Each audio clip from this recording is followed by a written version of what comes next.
that normally I wear a mask, so even though that the resin, the Nick Pro resin and other resins have said that it's not toxic, and there's really literally almost no fumes that come off this resin, I don't trust that, so I wear a mask anyway, and I open a window. So I have my window over here. The window is open, and I'm getting airflow today for filming purposes and being able to talk to you and show you what I'm doing. I'm not wearing a mask, but normally I do, so use that as a safety precaution, please.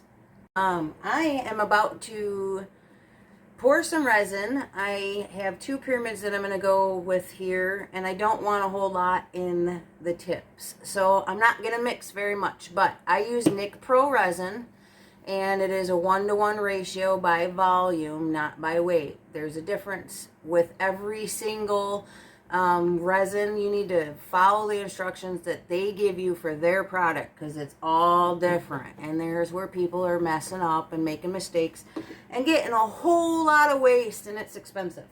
So with Nick Pro, they recommend using part B, pouring the hardener in the cup first. Some of them say pour the resin in and then the hardener over top. So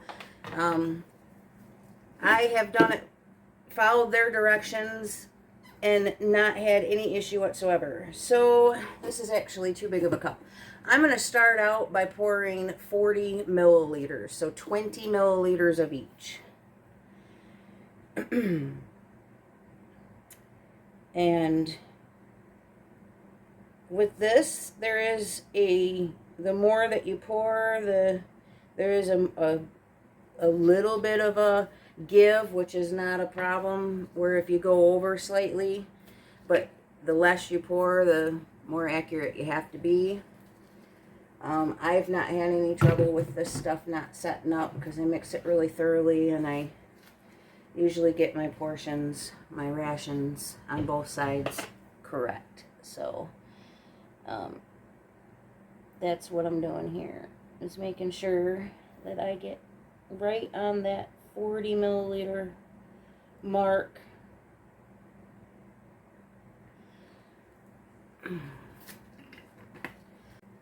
Now that we have it mixed, or poured into the cup, 20 milliliters of each, I'm going to start mixing it. And when I mix it, I never take the stir stick off the bottom, and I scrape the sides as I go. And I don't know if you can see it or not. Yeah. So if you look into the cup, there is actually some stringy looking, you know, as it's blending and it's cloudy. That will all clear up and go away when it's thoroughly mixed. You won't see any more of those, and it takes about 3 to 5 minutes to do.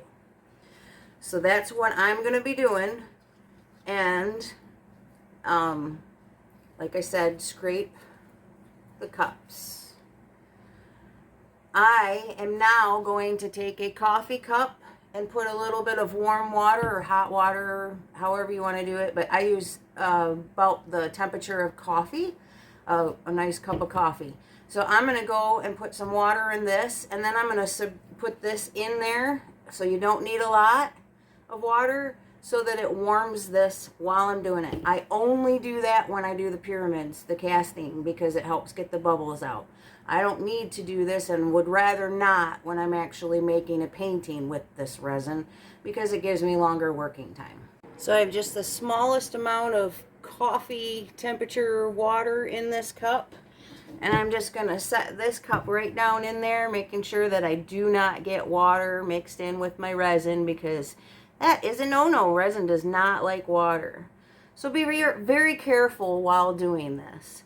And then I'm just going to keep mixing this until it's completely clear. And then once I know that it's thoroughly mixed, I'm going to let it set in that warm water for another 5 minutes. That way, when I go to pour it, most of the bubbles are already out. Okay, let's pull this out and show you that there's virtually no bubbles after letting it set in the warm water for 5 minutes. And I poured just a little bit in the tip, because I don't want to use all that in the mold right now. And then I'm just taking my toothpick and I'm working them bubbles out of the tip of this, because the air almost always gets trapped in the tip of these pyramids when you pour that in there, no matter how careful you are. And when I poured it in, I need a little bit more, I'll show you. I poured it onto my stick so that it glides down the stick and doesn't just splatter in there and create more bubbles. Alright, so that is it for this. I do not need to do anything else. For the next part, I'm going to be placing one casing in the one and a sphere in the other, because this one's going to be an ocean scene and this one's going to be a casing pyramid. So I'm just going to take a clean wipe and I'm going to hit this with some air just to catch any residual bubbles. I don't think I have any, but just a little bit. Light spurts. Don't let it set in the mold so it doesn't mess up your mold or melt your mold.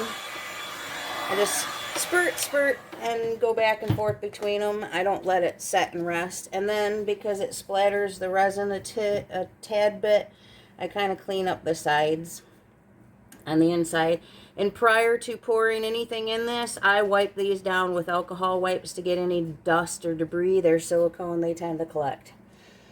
People have asked me about cleaning the cups and, you know, what gets stuff out. Well, I find it much easier because I'm using alcohol wipes or alcohol and paper towel along my way. I find it easier to clean stuff up as I go when that's why I don't usually ever leave anything in these cups. I have a side project going almost at all times just to collect the excess. Nothing that I'm trying to organize or make into something spectacular, which requires planning. So I'm just going to clean it out with my leftover wipes, and then I take, after I clean it out with the leftover wipes that have already been used, then I take another one just to make sure I get the stickies and anything off of it that might be residual. And voila, done.